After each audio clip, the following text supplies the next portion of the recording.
Are we on? Are we on? Yep, I can hear it. Good. Good morning, and thank you for being here to our first Thursday of the month gathering. Would you bow with me for a word of prayer? Thank you, Father, for this day and for allowing us to share it. You know, Father, there are times in each of our lives when we especially need your loving care and compassion. Such a time occurred with me this last week as I faced a life without a living wife of over 76 years. And Father, I think of the young men of our military services who have faced almost certain death in such places as a landing craft nearing a beach or a young Marine in a foxhole. And just as you made your presence known to me this week, I hope that those in danger as they serve our country's military also have the knowledge of your love and your concern. And now we ask your blessing on our meal and on our time together as we continue to learn and appreciate how lucky we are to be Americans. For we ask in your holy name. Amen. Amen. Larry Head, pledge allegiance. And then our national anthem.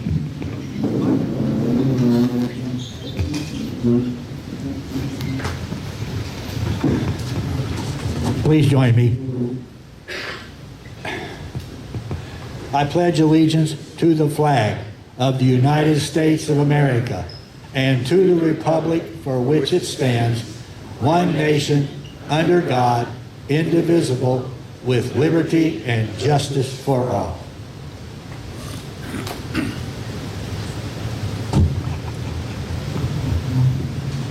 Feel free to join in. Oh, say, can you see by the dawn's early light what so proudly we hailed at the twilight's last gleaming, whose broad stripes and bright stars through the perilous fight o'er the ramparts we watched were so gallantly streaming, and the rocket's red glare, the bombs bursting in air, gave proof through the night that our flag was still there. Oh, say does that star-spangled banner yet wave o'er the land of the free and the home of the brave?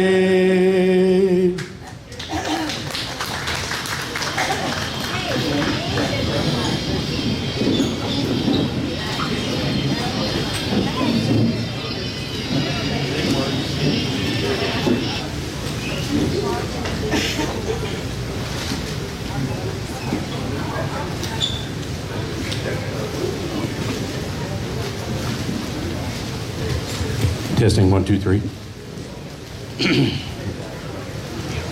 Good morning.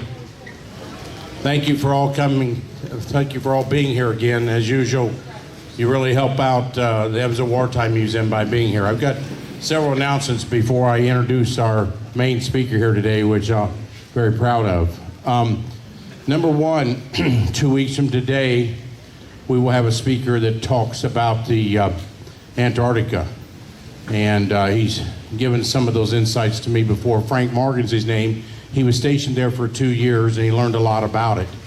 I think it's a floating thing. I think the North Pole is on solid ground, but it floats. But 8 or 9 countries are represented down there. But I think you learn a lot from him. If you go to this gentleman, Dr. McNiece, and I'll get to it in a minute, but at his website, the very last thing, the Anesthesia Museum, it talks about, it has their lecture in 2019, and he studied seals in the Antarctica, and the seals would go down if I heard it right, 1,800 feet, their heart rate go down to 10, and he had computers on their back, and they'd come back up. So he did a lot of research. One of his forefathers for the museum, his museum up in Chicago area. That's on the 18th. I think that's 2 weeks from today.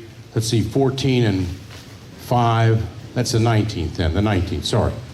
That'll be 2 weeks from today. It'll be a talk on Antarctica. Now, the 29th and 30th, or 28th, 29th, the weekend, the last weekend of September, we have a Warbird event, and we're going to have a B-25 come down here, and you're allowed to get in it. Not for free, but you're allowed to get in it. And we have another plane, both World War II vintage, and we've got them there. Rick Hawkinsmith has got these Warbirds several different years in a row. It's a very unique time for us. It'll be both weekend days, Saturday and Sunday, and we have it on a couple lit up signs, one on Lloyd and one over on Green River Road. But try to remember that those 2 days, the last Saturday and Sunday of September. Bring your grandkids, nieces or nephews. We'll have food there and everything else. So love to have you there. The next day is the 30th, and we're going to dedicate our Holocaust part of the museum, and that's probably about 25 feet by 25 feet square, and they've been working on it for a year and a half. So after that day, you can come visit the Holocaust exhibit. It's been a lot of work put in it, and I think it needs to be done for the Evansville area. I think that's it for announcements, so I'm going to introduce our speaker here. I want his family to stand up, family-in-laws, stand up over there at that table, please. These are the Millers, and the Millers were right there. That's Butch Miller, Steve Miller, and Sally Wurs Miller, and their sister was Nancy Miller, went to high school with many of us, and Nancy Miller was Bill's wife for many, many years. She was a nurse, and this is Joe Miller. He's part of the Klan right here. He was all-state tackle for Memorial for 2 years in a row, but we won't brag about him. But anyway, his sister and those other two over there, her sister was Nancy Miller. She was an OR nurse in Indianapolis. She went to St. Ben's and Memorial with many of us, and Bill was married to her for many years. And several of Bill's hobbies, I can't tell you all of them, but one of them, he plays the tuba, and he played when you watched the dedication of D-Day on June 7th this year with President Biden there. He was in the band. So he plays the tuba as one of his hobbies, but the other one is industrial archaeology, and we'll have him back sometime to talk about that. He's only been studying it 40 years, and him and Nancy would visit many places in the world, and he's probably an authority on that.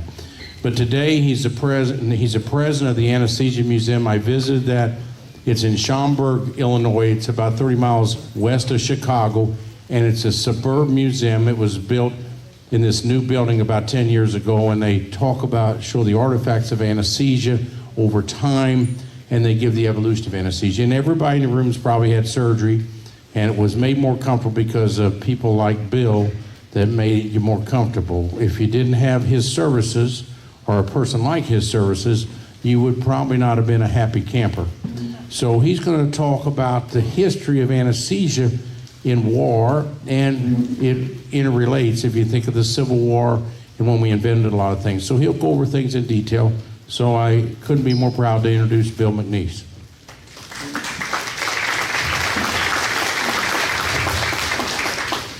Thank you so much. It's really a delight for me to be able to join you today. I've had a chance to meet some of you in the hour that I've had here ahead of time. I look forward to meeting a few more of you afterwards as we have time and a chance to visit there.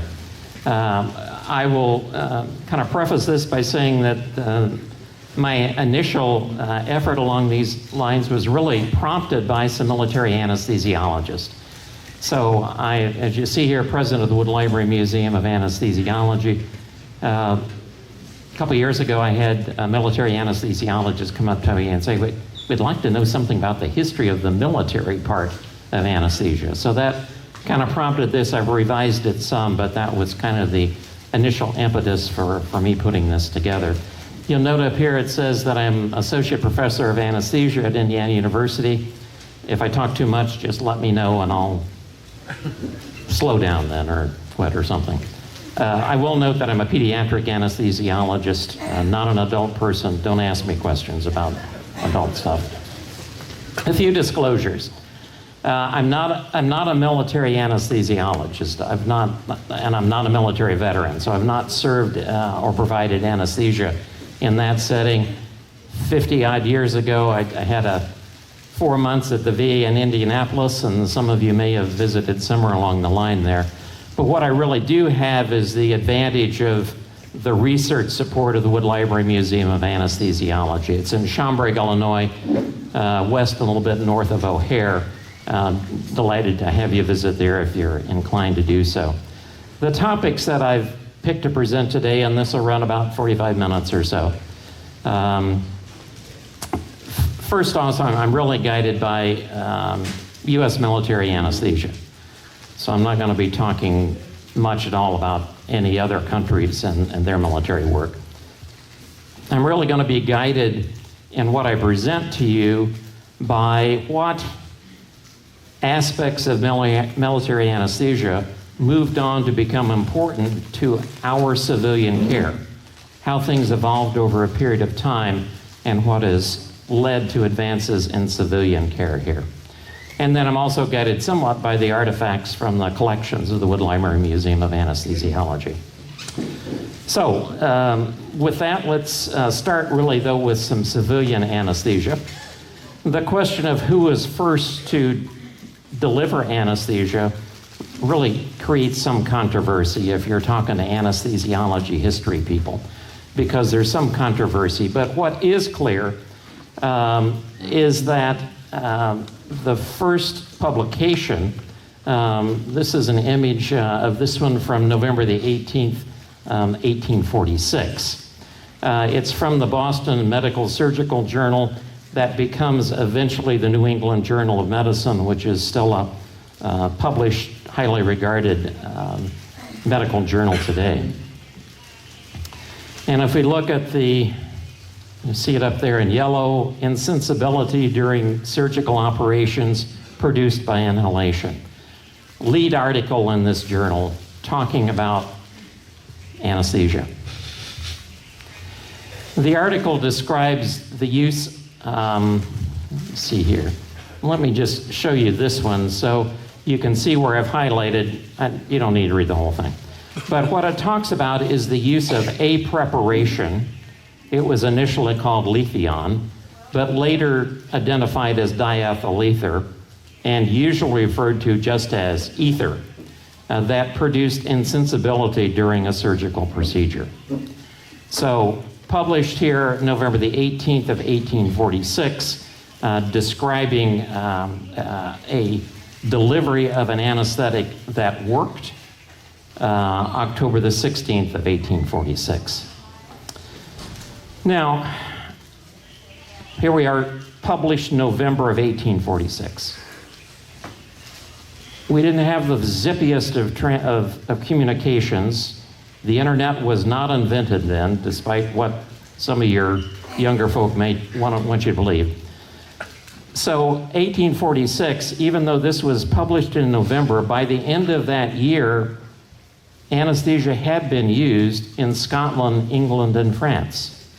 And by the end of the next year, it had been used in 17 additional countries, including countries in Africa, Asia, Australia, South America, along with Europe and the United States. So clearly, as soon as this was recognized as something that was out there and could be used for patients, its use just very rapidly went across the globe.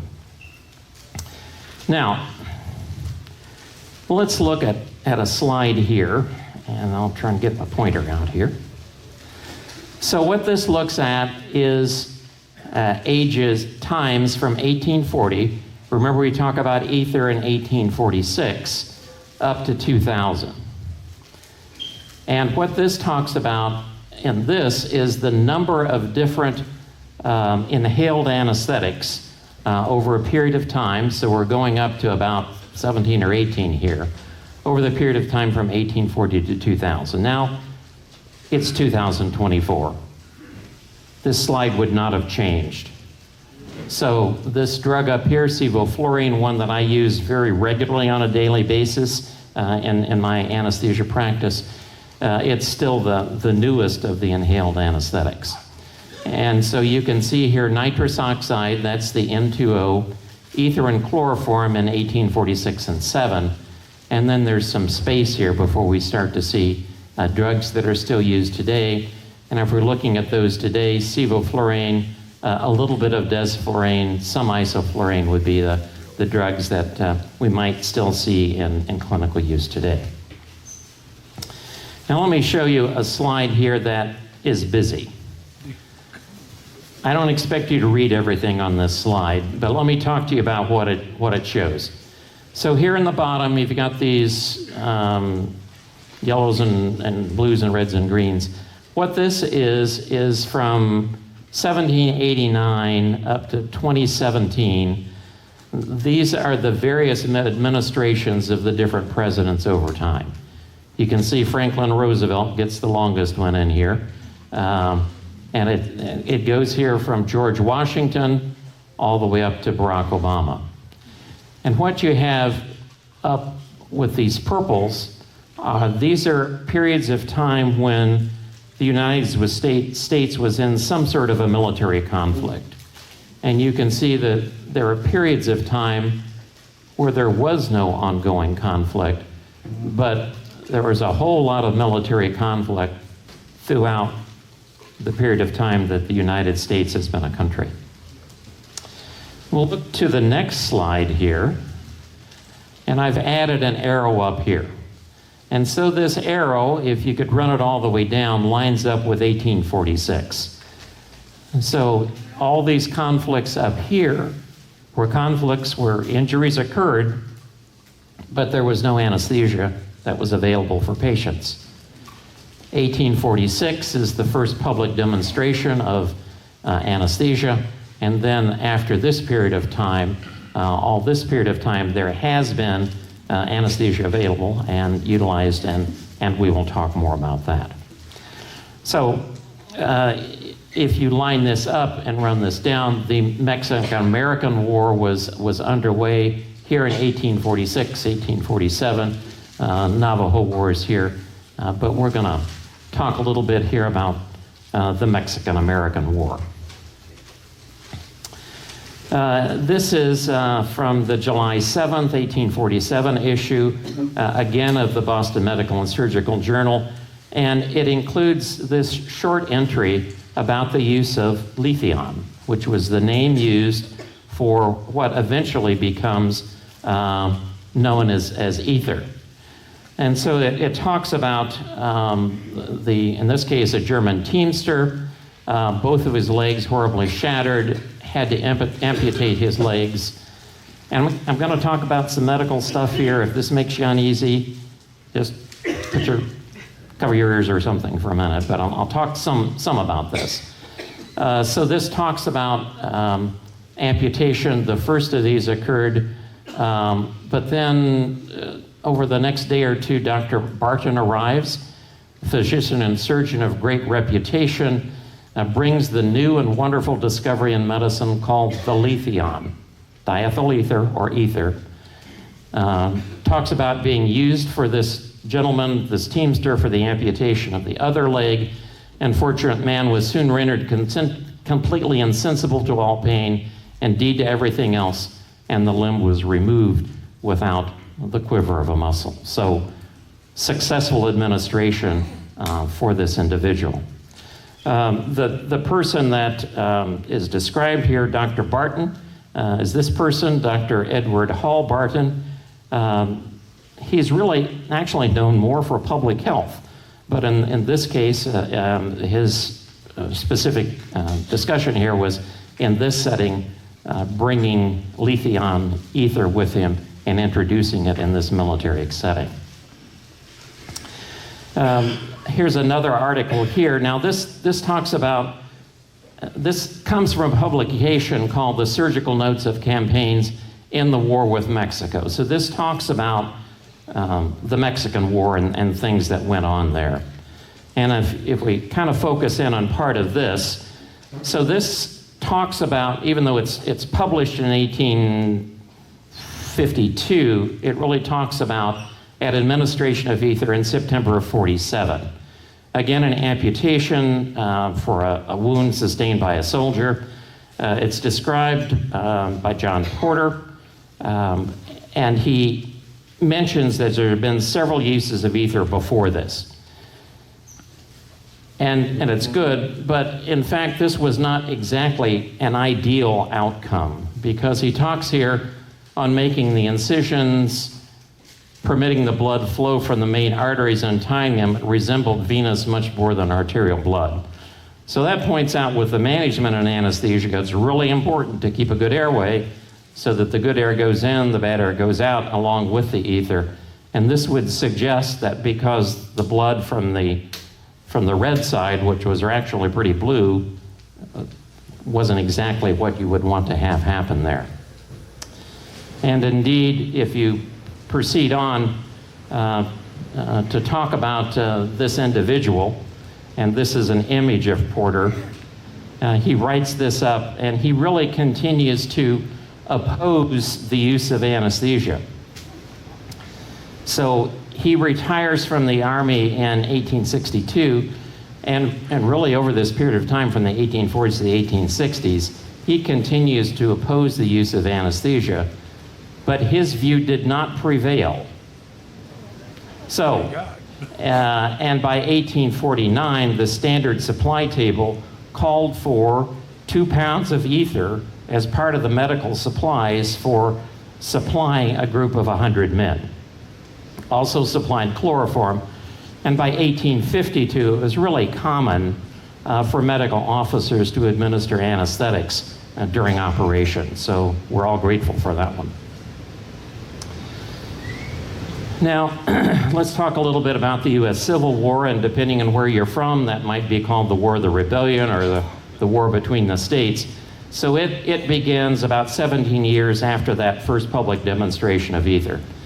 By this point, both ether and chloroform are available. It's available both in the North and in the South, although the manufacturing capability was more weighted to the North than in the South. So we're back to some industrial stuff here. This is an image of a Civil War field case. This is from the Wood Library Museum of Anesthesiology collections. This is a case that was designed by Richard Coolidge, who was a medical inspector and assistant surgeon in the U.S. Army. It becomes available in 1863. And so you can see there's a whole bunch of bottles in there, and if we take these and kind of spread these around a little bit, and we talk about what's in here. So there are some medicines to cause vomiting, if that's what was desired there. There was a big bottle of whiskey. It was eventually, though, mixed by Hamlin's cholera solution. So cholera, infectious disease, a lot of diarrhea with it, a lot of illness with it. It included some things, including tincture of rhubarb. I don't have any idea what that is, but I'm not sure it worked either, but that's what was there. It did have some opium in it, had some medicines to clean out your bowels too, so we either speeded them up or slowed them down. It had plaster, lint, muslin, sutures, medicine cups, scissors, that sort of thing. And it had 8 ounces of chloroform.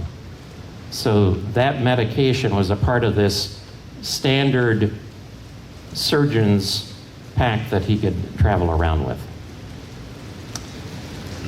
This is a collection of books that was the medical and surgical history of the War of the Rebellion, is what it was described. It's published between 1870 and 1888. It's got about 3,000 pages in it. 11 devoted to anesthesia. So you take what you get. But let's talk about what's in that. So what we know from that few pages is that at least 80,000 anesthetics were administered over the course of the Civil War. And we've got details from about 1,800 of those anesthetics. We can see that chloroform was more commonly administered than ether. Sometimes they were put together. If you're looking at the more advanced hospitals, chloroform was used more commonly. If we're looking at general hospitals, so back from the front lines a ways, some combination of chloroform and ether. This section, I'll just move on here to, I'll get back to the drawing here. But if we move on and talk a little bit, so this section describes folding a cloth of paper into the shape of a cone. You put a sponge up on the top of that. You initially put it at some distance from the patient's face, and then you dribble some chloroform or ether on it, so there's some dilution of the ether coming down or the chloroform and the air coming in. You eventually advance that onto the patient's nose and mouth until anesthesia was produced. And if we look at some of the data from that, here's two tables that I've taken from this history of the medical surgical history. And it talks about 600 cases and some information that we gather from this. And I won't look at it in great detail with you, but I'll notice a few things. So at the top, if we look at the quantities that were used and the time to induce anesthesia, this talks about chloroform and ether.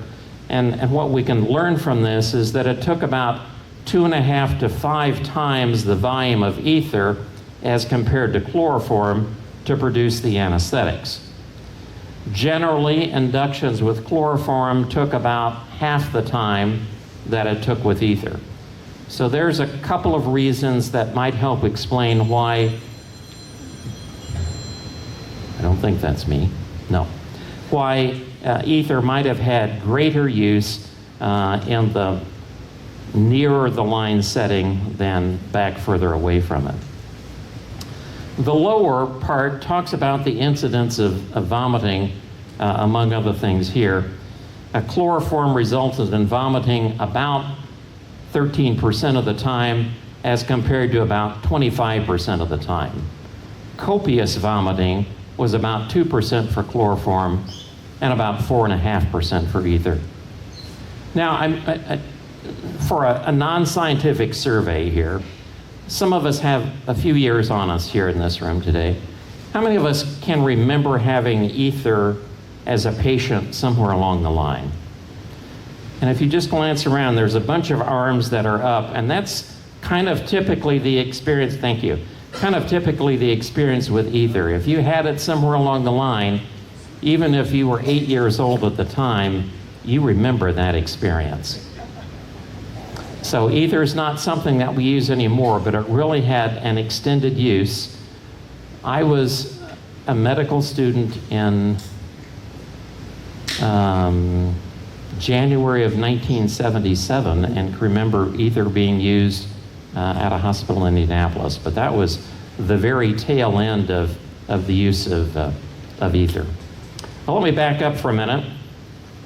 I showed you this slide earlier, and I kind of mentioned in passing this image over here. The history as a whole is really extensively illustrated. It's very well done, except for the anesthesia section. And this is the only image that exists in the anesthesia section. It's an image of Chisholm's inhaler. This is a picture of the inhaler that we can show here. The inhaler has some hard rubber nose pieces here that could be pushed in, has a place here where you could drop in some chloroform and administer the patient. So the notion was these could kind of be applied to or near the nose. a described advantage to this is that it was very sparing of the amount of chloroform needed. And so that was an important feature. Now, what seems to me to be an interesting feature of this inhaler is that it was developed by John Julian Chisholm. He was a surgeon, but in the Confederate Army. So here's this publication coming out of the Victor, the northern part, but includes this as an illustration within the section on anesthesia. If we talk a little bit about Chisholm, he is indeed from the South, born in South Carolina, but becomes then the dean of the Medical College of the state of South Carolina and later of the University of Maryland. So very well recognized physician. Okay, let's move on. And I showed you this slide before, so it's not like you've lost track of things here. But we can see coming from the Mexican War that we talked about here, and then we kind of move forward through the various wars that we have in between. We've got the American Civil War here. We have then a few smaller wars. The Spanish-American War here, for example, is here. We know of it, but there were like 1,500 wounded soldiers, so there was not a lot of use of anesthesia in that setting. But in contrast, we get out here, and then we've got World War I and eventually World War II. And so this is a span that is worth spending a few minutes to talk about. So if we then move on and talk about the various agents that were available, there really weren't a lot of changes in the agents that were available. We're still talking about pretty much the same ones, ether being the primary agent that was available. So what sort of advances can we talk about that did occur during World War I? Well, one of them that occurred was the use of ambulances. So the ability to move an individual fairly rapidly from the location where the injury occurred back to a place where some medical stabilization could occur. Asepsis was another. Dakin's solution was a solution that could be used to, in effect, kill germs on equipment, on hands, but also advances in anesthetic management, education, and equipment. If we talk a little bit about the first part of that, then there were various levels of care. So the notion was you had the injury, there were then stretcher bearers that transported the wounded soldier back to an advanced dressing station, then field ambulances back to the main dressing station, further ambulance transport to casualty curing, and then finally to rail back to what were called base hospitals. Now, base hospitals were larger entities. Indianapolis had one that really included physicians, nurses, technicians, orderlies that would kind of pick up from somewhere in the United States and as a group move over to somewhere in Europe. And I'll talk a little bit about this with reference to the one that came out of predominantly the Indianapolis area with relevance to this. If you look there, the third one down is the casualty clearing station. Those were typically several miles back from the lines. They were positioned so that you could then, once you were there, you could get rapid transport further back from there. Typically would care for 200, maybe more individuals at one time. Usually we had 6 physicians assigned, and there was always one who had a specialist designation for anesthesia, though not necessarily a lot of training for it. This would be an image of what one of those stations would look like. You can see the central sterilizing room here. These little circles here and here and here and here would be sources of nitrous oxide and oxygen to be administered to patients. And they were set up so that you could take care of one patient here and then very quickly move to another, and to another. And then a passageway here for the patients to move in and out. So this would be a diagram of what one of those would look like. Now, over the course of World War I, anesthesia-focused physicians, I'm not going to call them anesthesiologists yet, really advanced a number of important areas. Quick and efficient care, resuscitation of injured people, the evaluation and treatment of shock. They're using pretty much the same agents, and there was a lot of nitrous oxide, oxygen, and ether. There were some advancements in anesthesia machine technology. Because there were facial injuries, that means that the traditional approach of putting a mask over the face of a patient doesn't work so well. So this means that to have success there, then you need to develop the technology and skills to put a breathing tube in to allow this area of the face to be worked on and still get the anesthetic in and oxygenation provided.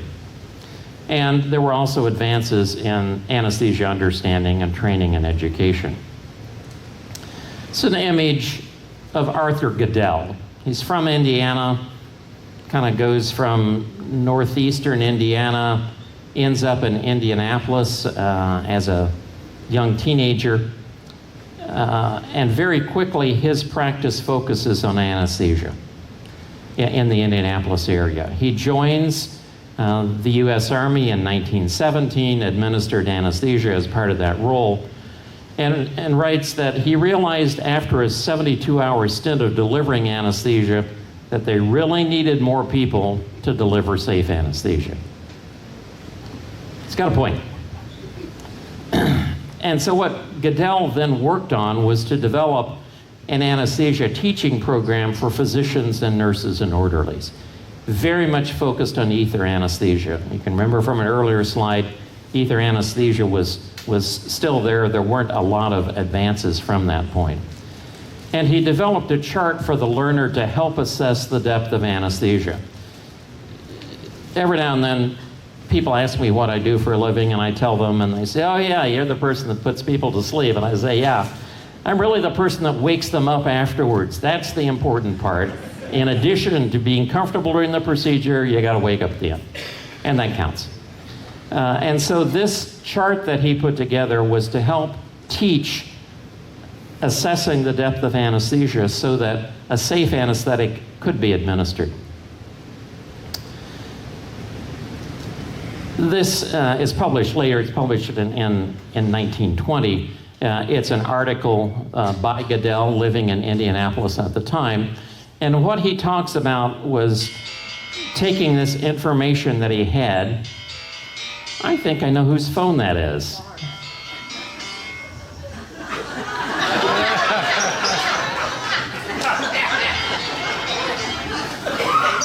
We got that one taken care of. Thank you. So Goodell publishes this in 1920. It's really based on his experiences from 2 and 3 years before. It was understood there was some depths of anesthesia. You had to get a patient deep enough to do what you needed to do. But he went on, let me talk about this. So he talks about two reasons for this. One, to encourage lighter and more even ether anesthesia. And second, to present some form for didactic teaching of anesthesia to students. So you gotta be able to convey the information that you have learned onto others. And this is what he's done here. So this is a picture out of one of his papers. And it's the chart, certain reflexes under various stages of ether anesthesia. And this one talks about respiration. So these are big breaths here, these are little breaths here, these are very regular breaths, these are not so regular breaths. And then he talks about if you open the eye up and you look at the pupils, the black part in the center of the eye, is it big, small, or in between? And then he talks, if you look at the eyeball, is it moving around or is it not moving around? So you're not looking at a lot of different things, but he's got it really pretty well defined out here on the things that you need to look at.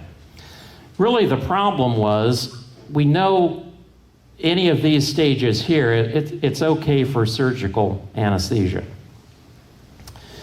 These look about the same, but if you're just looking at the breathing, you really can't tell a lot of difference here versus here.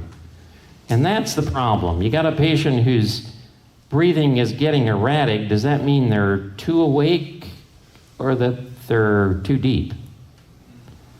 And that's where his focus on what was happening with the size of the pupil and the movement of the eye really helped guide understanding what depth of anesthesia that you needed.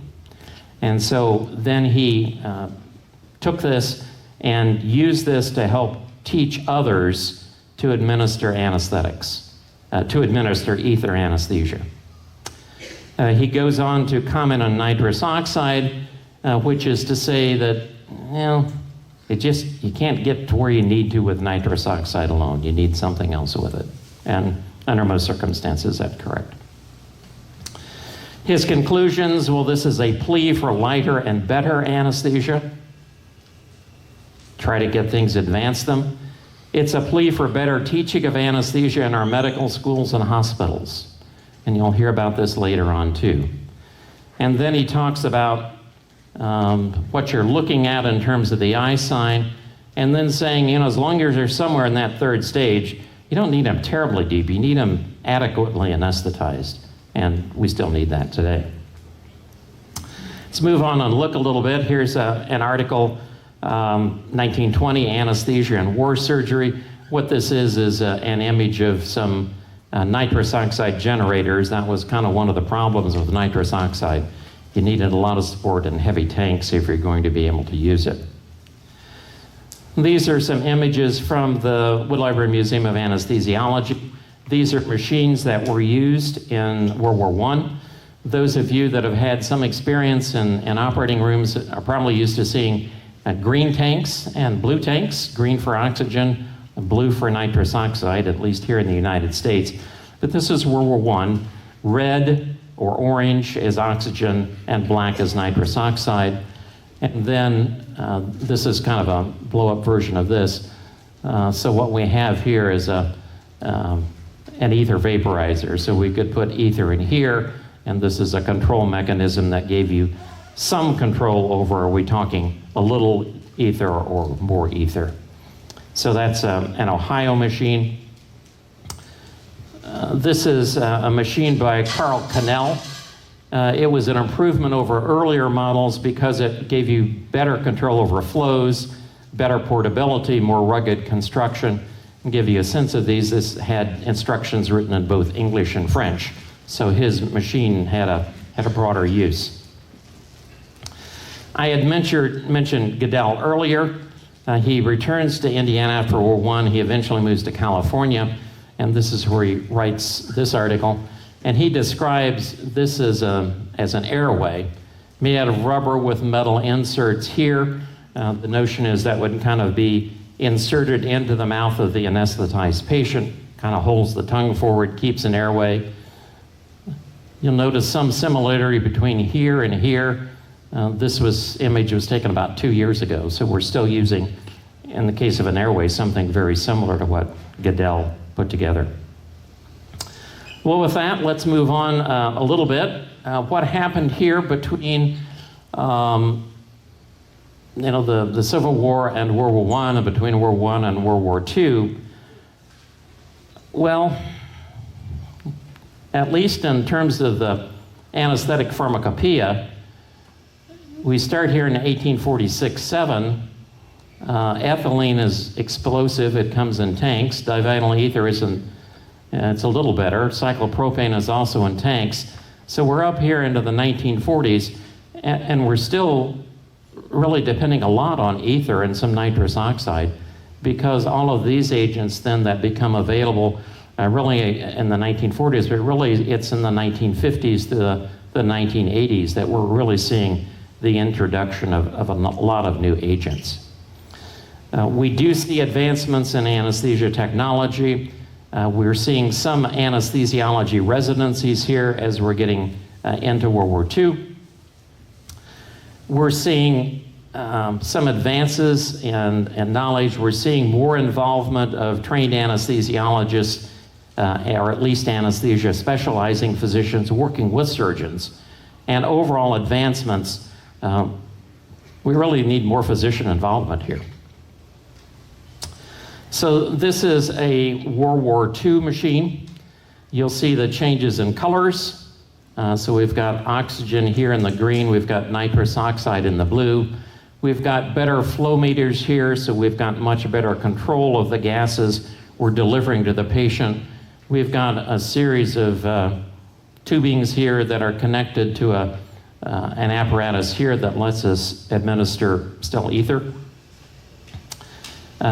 If we look here at another slide, this is an image of another machine from the same era, World War II era. It's a Heidbrink military model number 685. It comes in a box with instructions here. You can see there's a whole bunch of parts and pieces to put this together. It can be assembled in one or two or three ways. If we focus here just on image 3 down here, you can see that there was a lot to get together to keep it to assembly. It does provide for the administration of nitrous oxide, oxygen, and still ether for patients. This is a wooden carrying case that was built for the U.S. Army for use during World War II. It has different areas here. You can see an area for syringes and needles. By this time, we had some advancements in local anesthetics, so tetracaine could be administered. We can see stethoscopes, tubes, cups, inhalers, because masks were still fairly common here. Also had a place for stethoscope, blood pressure cuff, those sorts of things. This is an image of some of the traditional ether masks. This one up here is a classic Yankauer mask developed in the early 1900s. It has a fine mesh, it has a ring and then a clip that holds it on it. You can see this one has a little extra thing out here, and this was so that you could administer some extra oxygen that came out of these little holes here. So this is an offset of this that shows how things advanced. That was introduced by Guavmi a few years after the original Yankauer mask. We can also expect that the carrying case that I showed you earlier would probably have some sort of an intubation set. So this is a Forger intubation set circa World War II. It includes a laryngoscope, which is this thing here. This has a battery in it. This has a light on the end of it. Think of it as a tongue depressor with a light on the end of it that lets you look and see where things are. The tubes here, the various connectors, and notice that there's all sorts of different connectors to make these tubes work. Those of you that are physicians will also note that there's no cuffs on these. So these were cuffless tubes, so you could have pretty significant leaks that you'd have to deal with. If we look at the local anesthetics, we can see that we've got tetracaine from 1933, lidocaine, which we still use widely today, is after World War II. But there were some of these ester anesthetics that were available. Procaine, you probably heard of Novocaine, that's procaine, and then tetracaine. Actually, the first one is cocaine. We don't talk about that one a lot anymore. Had some advantages, but some disadvantages too. This is an article that comes from material from the military surgeon in 1940, talks about the application of intravenous anesthesia, thiopental, pentothal that you've probably heard of, and talks about some of its advantages and disadvantages as well. Well, an important figure to come out of this World War II is Ralph Tovell. He's a native Canadian, becomes a U.S. citizen, becomes president of the American Society of Anesthesiologists in 1941, and then enters the military to become senior consultant in anesthesia, European theater of operations. So he comes in and he proposes a number of changes. So he reports for duty 26th of August 42. Makes a tour. This is what he's assigned to do. Assess and report in British and American hospitals. And he gets a report out in a month, which I think is pretty impressive. In that month, what he says, the medical officers serving as anesthesiologists really need further training. You've heard this before, still there. If they're not as assigned as anesthesiologists, they still need training because they may need to be the backup or alternate anesthesiologist. Probably good to train some corpsmen, at least with open drop ether. Many hospitals need equipment. Hospitals moving to active areas of operation must have all the equipment checked and any essential equipment provided. Now the problem was, remember that picture I showed you that talked about all these parts that you needed to make the thing work? Well, if you're missing a part, then the whole thing is a problem. And so he's pointing out there that you've got to be sure you have everything, and along with it, you've got to have descriptive materials so you know how to order what you need to make it work. A couple months later, another report. Well, the tables of supplies are just inadequate. We've got all sorts of different machines coming from different US manufacturers, and the parts, you can't make them work together. They're just different. The tables of supplies, they're hard to figure out. You know, if you're looking for an anesthesia tubing, well, which machine are we talking about? Because they're not interchangeable. American machines, British machines, not interchangeable. And specifically regarded Northern Africa, they were never checked. And so we had big problems trying to get what we need where. He also points out we need anesthesiologists, physicians with training in anesthesiology. You gotta have anesthesia if you're gonna have surgery, and if you got a military conflict, you're gonna have injuries. Several academic and hospital departments within the US then put together teaching programs to produce physicians trained in anesthesiology who could take over anesthesia sections. These are the so-called 90-day wonders because it was a 90-day training. You know, today you're talking about medical school, same there, but now we've got a 4-year training process so that you could become a practicing anesthesiologist, but this was only 90 days, but it was a little different then too. They discovered a problem though, that while the physicians teaching were very knowledgeable, they didn't have military experience, and that became an issue. John Lundy, who is a well-recognized physician anesthesiologist at the Mayo Clinic, put together letters from all these graduates who are now out in the field, and they gather information on, well, how do you really do this in the field? And he got a bunch of feedback. What he found, they needed to jury rig many of the anesthesia machines to make things work. It included items such as number 210 cans, parts of masks designed for other purposes.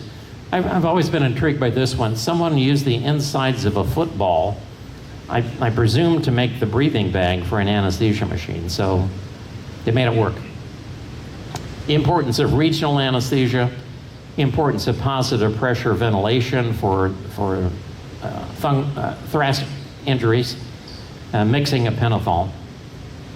So these are all things that we learned from anesthesia in World War II. Post-World War II, many physicians developed experience and expertise. That was great. Many of these move on to complete residencies, and surgeons do have continued experience of working with physicians with an increased level of anesthesia training and recognize their value. It also advanced the amount of research in this area. So this is a 2022 article. They went back and looked at the amount of articles that came out. So here is 1920 to 24, 1960 to 65. You can see here that with World War II here, the amount of publications related to various aspects of anesthesia really moved forward from there. If we look at that in detail, pre-war, post-World War, you can see just tremendous advances in the amount of publications in a whole variety of areas of significance to anesthesia. Same article and give you a graphical sense of that. I'll close here with one article from the Vietnam conflict. This is conflict coagulation defects associated with massive transfusion. You can get injury, you can get bleeding from a whole bunch of different sources. Ron Miller is an important figure here. He actually is an IU School of Medicine graduate, 1964. But this is work that he did, 21 battle casualties in Da Nang. They needed to give a bunch of whole blood administered to these patients. And what he found was, if you get up to 15, maybe 20 units of blood, coagulation's not too much of a problem. As you get to more than that, well, that becomes a bigger problem. So this recognition that, some transfusion was okay, but a lot of transfusion really created coagulation problems. What we learned from that was the use of platelets and fresh frozen plasma and other component therapy to be able to fix these bleeding problems that patients had. That's what I wanted to talk about with you. I'll make one request, and that is, much of this comes from the collections and research resources of the Wood Library Museum of Anesthesiology. We don't have a lot of material after Vietnam, and there's certainly a lot of things that have occurred since that time. So, if you have anything in your collections that you think might be of helpful, think about putting that at a museum that might find it of value to be able to teach other people. Now, for this audience, let me make clear, go to the Evansville Military Museum collections first, ask them first, but if there's something related to anesthesia, let us know as well. And we're interested in a whole variety of sorts of things that you might have tucked away in a closet somewhere. This would be material on the Wood Library Museum of Anesthesiology in terms of people to contact. If you just Google Wood Library Museum of Anesthesiology, that will get you there. I've spent about 47 minutes with you. Thanks very much for your time. And what's next? Thank you. You stay right there, Bill. We're going to have questions and answers. So we've got 3 microphones around, and if you have a question, you have to stand up and face the camera and tell them your name and then state the question clearly so other people can hear it. I have 4 sort of questions and statements while you can be thinking of your questions. I don't want me asking them all, but if you think of many of the things he said, the analogies to medicines, we've got several doctors here. Number 1, with oncology, we give drugs, and we have to find out what's the right drug. Then we find out what's the right dose. And that's what he talked about in anesthesia with ether and everything. You got to find the right drug, then you got to find the right dose. Dr. Myers, Dr. Galehausen, they have the same thing with blood pressure medicines, other things. Right medicine, then always dealing with the dose for the patient. And a lot of that's researched before. And the same thing he talked about in anesthesia. The second thing he talked about is exchangeable parts. If you look, we had 600,000 Jeeps in World War II, 300,000 Willys and 300,000 Fords. Fords had all interchangeable parts, which made fixing those things good in the field because you always have to have parts. So what he said, there's 5 anesthesia machines and it wasn't standard, and in North Africa was a problem. So replacement of parts, maintenance of things is probably more important than new things. The other thing he talked about, the 90-day wonders. The 90-day wonders, my dad was a 90-day wonder, and there's lots of 90-day wonders what happened is when World War II happened, you had all these universities. The university was called Walter Reed, Naval Academy, Coast Guard Academy, and the Air Force Academy was not there yet. It didn't start till I think 47 or so. So you had these academies. You couldn't squeeze these guys in, those officers. 90% are enlisted and 10% are officers. You couldn't train these people to be officers. So what they did was guys signed up for a thing called a P-12 program, P-10 program. My dad went to Chicago with a guy named Alstrom and signed up for that. Then they took him out of college. They put him in St. Joe College, or St. John Carroll College, and he was a 90-day wonder. They crammed 4 years of Naval Academy into 90 days, just like anesthesia got crammed in. So they did that across the board to give us some officers. They were looked down upon because they weren't really academy graduates, but we had to produce some officers to help manage things. So he's talking about the same thing in anesthesia that occurred. A friend of mine is Donald Faust. He's a hand surgeon in New Orleans. I went to college with him, but his dad was anesthesia in World War II, and he told me they trained him. They sent him to Harvard. He became a 90-day wonder, but he was already a doctor, so he got trained at Harvard. Then they put him to the tip of Alaska, and if we would have invaded Japan, that was what he was going to do, is do anesthesia to help the people that got injured during the Japanese invasion, which we never did have to do past Okinawa. But all those analogies, and you probably in your own mind got up another 20 analogies of what Bill was talking about. So other questions, you raise your hands, it's your turn. I don't want to ask all the questions. Okay, Mr. Doctor, he's got a microphone. You have to use a microphone. You have to say who you are. You have to face the camera. Terry Gelhausen. Hey, Bill, when did they start using oxygen? You talked about early on that deoxygenated blood became an issue.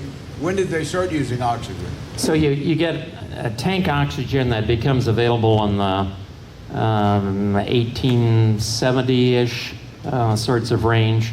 There's recognition that you need oxygen, but it's mainly anesthetic-enriched air that was used early on. 1870s is when you start seeing some tank oxygen available. Not saying it was used all the time then, but it starts to become available.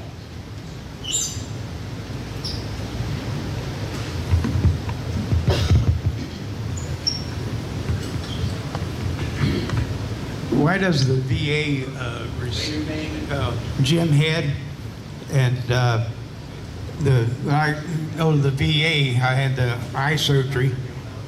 They couldn't really get me relaxed enough. Then I come to find out, I went to another eye surgeon, and I asked him. He said that the VA only gives them so much, but he said he's not restricted. So my second surgery went real well.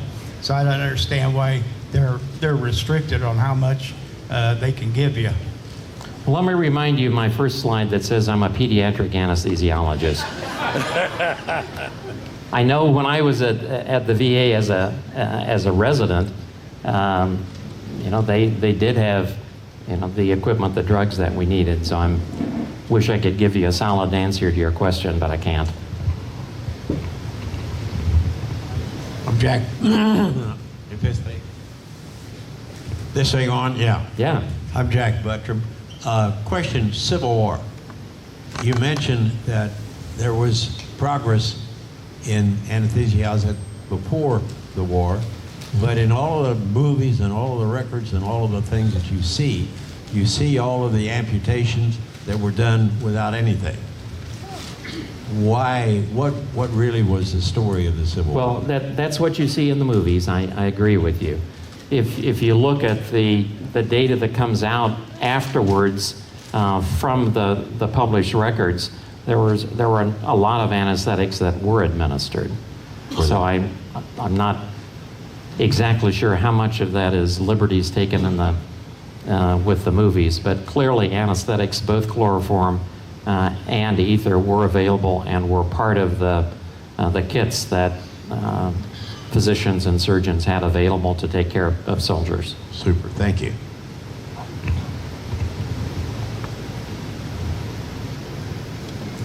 Dr. Brunda, can you ask him some questions about local anesthesia? You're an orthopedic surgeon, and I'm sure you did local anesthetics a lot of times. Can you ask him a question or two about that. Guy, find him a microphone. That's a tall guy over there. He's a tall guy with a black shirt. He's got black glasses on. Stand up, get him a microphone.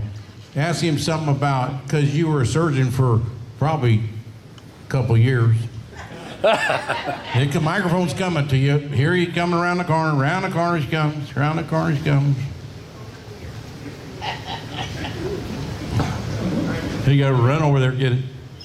Make sure it's on.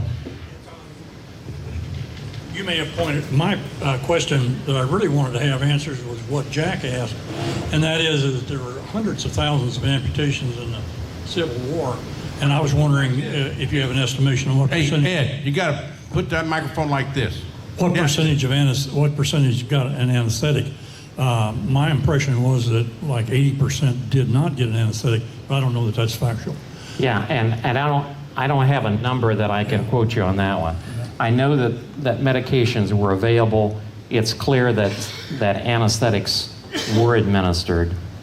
I'm not sure what percentage it was or maybe was not used. I don't have a number for that one for you. And you pointed it out on your slides, but like it was suggested, when did injectable anesthesias, local, Okay, so, oops. It's not there. Okay. Where'd the guy who knows all about this equipment go to? Cole, we need you up front. Okay. Front and center. So, you may see a slide here again that talks about the introduction of local anesthetics. And I would say that cocaine as a local anesthetic gets introduced in 1884, procaine or novocaine 1905, tetracaine, pontocaine that you may have heard of, pretty useful in spinal anesthetics. Lidocaine, though, doesn't come along until 1948. So the local anesthetics that we use today, how did he do that? You know, I glance this way and it's done. Thank you very much. I'm grateful you're here. But what you can see here, the drugs, the local anesthetics that we use today, use a fair amount of lidocaine, a fair amount of bupivacaine, a fair amount of ropivacaine. These are the drugs that you'll see mainly used today. Chloroprocaine has an advantage of being a pretty short-acting drug, but if we're talking about World War II, we're mainly talking about these three ester local anesthetics that would have been available in that period of time. I'll mention cocaine is nice topically, which people have realized. But the procaine and tetracaine are both injectable medicines, local anesthetics that we don't see much use today, but had extensive use previously. Can you talk briefly about what the dentists use a lot? Nitrous or something. They do a lot of dental anesthesia. And the second thing, can you talk about that curare and the history of curare? Okay, I can talk about some of that. So, nitrous oxide, which I've mentioned but haven't talked a whole lot about, is a medication that will be provided in tanks. So we saw the different color of tanks. It's now typically a blue tank. It's an incomplete anesthetic in most circumstances. So I really need to give you pretty near 100% nitrous oxide for it to be effective. Well, that creates problems, as you may realize.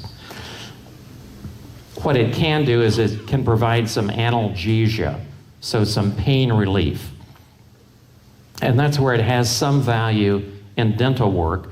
So between a combination of some nitrous oxide along with some local anesthetic or nerve block with one of the local anesthetics that we talked about, then that can be pretty helpful in providing the conditions to have an acceptable dental procedure done.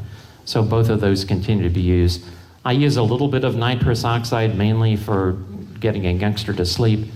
40 years ago, we used a lot of it. We don't use too much of it anymore. In curare, the needles from the South America or wherever can you tell us the history of the curare? I can, but it's another talk. And Just 1 minute. if you want me to come back, I'll do it. Yeah, the use of neuromuscular relaxants, lots of history, a lot of evolution over the period of time. Really comes out of South America, out of the forest down there. It is introduced really through, gosh, what are their names? It's up in Canada where it was used and introduced, then gradually comes down to the United States. Various versions of it are out there and available with different advantages and disadvantages. Still a very important use of a drug because we need to provide some analgesia, some pain relief, some amnesia so you don't remember things, along with some muscle relaxant for many, but not all procedures. So if we think of orthopedic procedures, sometimes muscle relaxation's pretty important, sometimes it's not as important. But we've got drugs that focus on that part of providing the total anesthetic that you need for a patient. I'm not sure what to expect on this one, but let's go. My name is Joe Miller. Can you hear me okay? Up. My name is Joe Miller. I'm the youngest of 7 Millers who happen to be the in-laws of Bill McNiece, former president of Honor Flight of Southern Indiana. That's right. And, I do recognize a few faces, so we've had a few people who rode along. But my question to you, Bill, what I've always understood in the Civil War especially was most of the fatalities were due to infection as opposed to anything else. Did anesthesia help contribute to the survival rate? And does anybody know to what extent? Well, what we know, with the one exception of the physician who really didn't want to have anything to do with it, it really improved the operating conditions and the tolerance of the patient for what was going on. If you think about the introduction, though, of asepsis, that comes along later. So to the extent that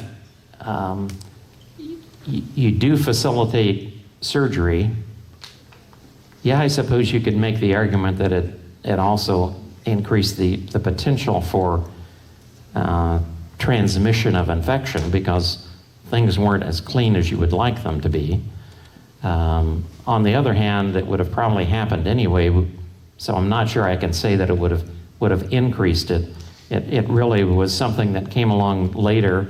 I think I mentioned Dakin's solution of being one of those advances that came along to help people understand how to reduce yet another problem that we had to have to advance surgery.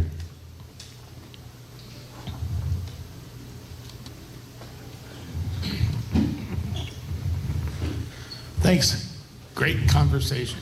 My name is Don Schenk, and during a procedure I had back in '91, as they were putting me, as I was on the table, and I remember thinking I wasn't going to be in Kansas much longer, and then when I woke up, I was kind of groggy. And more recently, about 5 years ago, I went in for a procedure, and I didn't have time to make a silly comment to the doctor, but I was out like a light. And then the lights came back on. And I asked the doctor, and he said that was the Michael Jackson drug. So can you tell me why the lights went out and came on real quick? Okay, so what we're talking about is advances in pharmacology. So anytime you're talking about medicine, you'll see over a period of time advances in both the drugs that we have to administer and our understanding of them. The drug that you're talking about, propofol, is a drug that becomes available, I think it's in the 1980s. It's a drug that we continue to understand better. So in the 1990s, we were administering, I can't remember when you said everything was there, but it was a drug that we would administer and we would watch its effects and go from there. What we're seeing now is we're learning more and we're getting better understanding of what were trying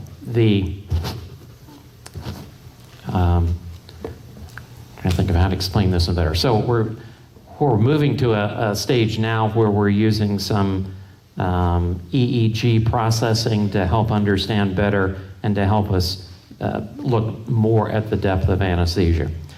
If what we now have, if we're talking about inhaled anesthetics, we've got a machine that samples the gas that you're breathing in and out that lets us get a pretty good handle on, are we administering the right amount for you? Because we're not able to look at breathing like we did in World War I. Specifically for propofol, which is, if you look at it, it looks like milk. It's a white drug and a solution. Is a drug that has advantages of a very quick onset. You wake up clearer with it. It tends to reduce nausea than tends to cause nausea. And you don't have to worry so much about it getting out in the air like you would with nitrous oxide or ether or something else. So there's some advantages to it. And we continue to understand the drug better over a period of time. So what you're seeing is an advancement in anesthesiology over a period of 20 or 25 years. And, you know, you'll see the same thing in oncology, you'll see the same thing in orthopedic surgery over a period of time.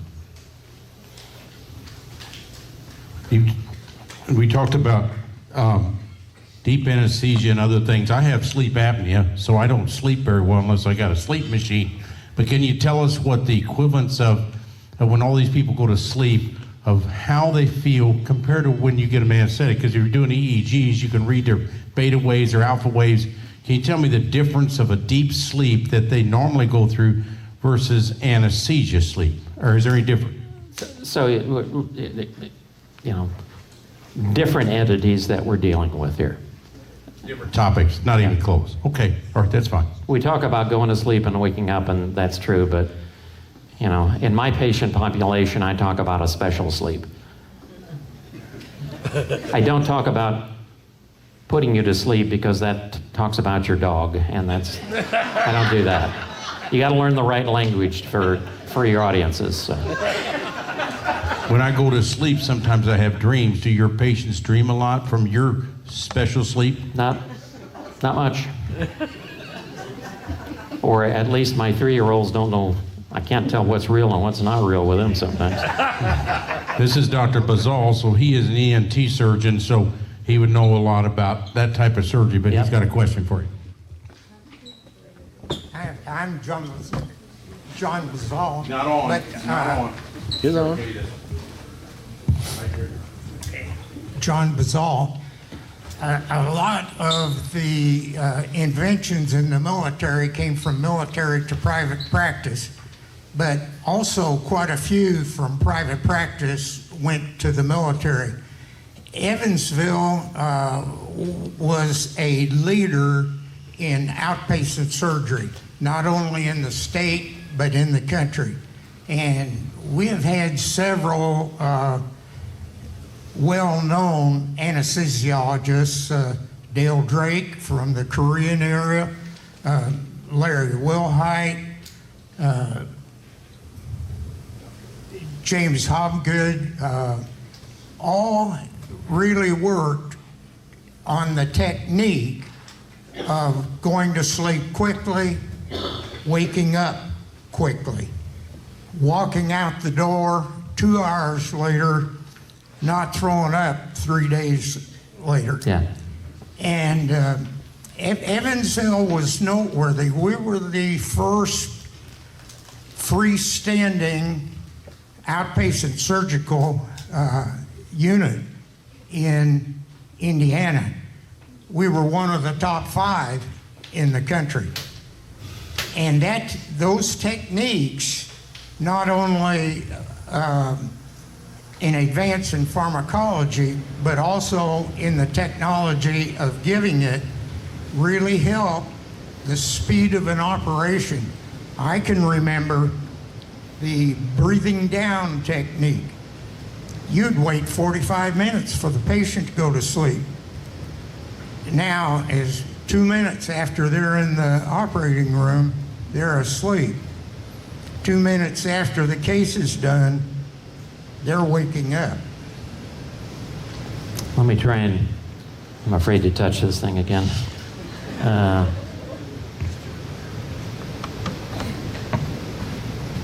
Oops, that was the one.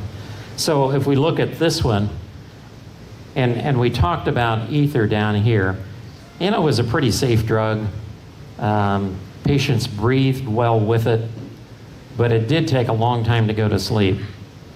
And it took a long time to wake up, and there was a lot of postoperative nausea and vomiting with it. If we compare that over here to drugs such as sevoflurane, I use a lot of inhaled anesthetics. Again, I'm a pediatric guy, not an adult guy. But we use that very regularly, and within a couple of minutes, as you just described, a patient is off to sleep, and their emergence is much more rapid too. The wake up is probably not as clear-headed, as fast as with the propofol that you're talking about. And so in some populations, that becomes really important. And so one of the things we think about that we have to work with surgeons and with patients is that emergence to make them street ready to be able to go home and feel comfortable that they'll have a good day, they will recover well, and that we're minimizing the complications that we might be seeing in these populations. So you're correct. We've seen tremendous evolutions from inpatient care to substantially more outpatient care, including within a day or two, lots of procedures that would have been pretty much unthinkable 40 or maybe even 20 years ago. So tremendous advances in those areas. Any other questions from the audience? I think, I don't know if this one works or not. Do you hear me? Yeah. All right. Thank you so much, Bill, Dr. McNiece. Another hand. Thanks a bunch. I appreciate your time. You can come up here and ask questions if you got grandkids. I'm not going anywhere. Or kids. You got grandkids or kids, you'll put them to sleep. Thank you. Have a good day.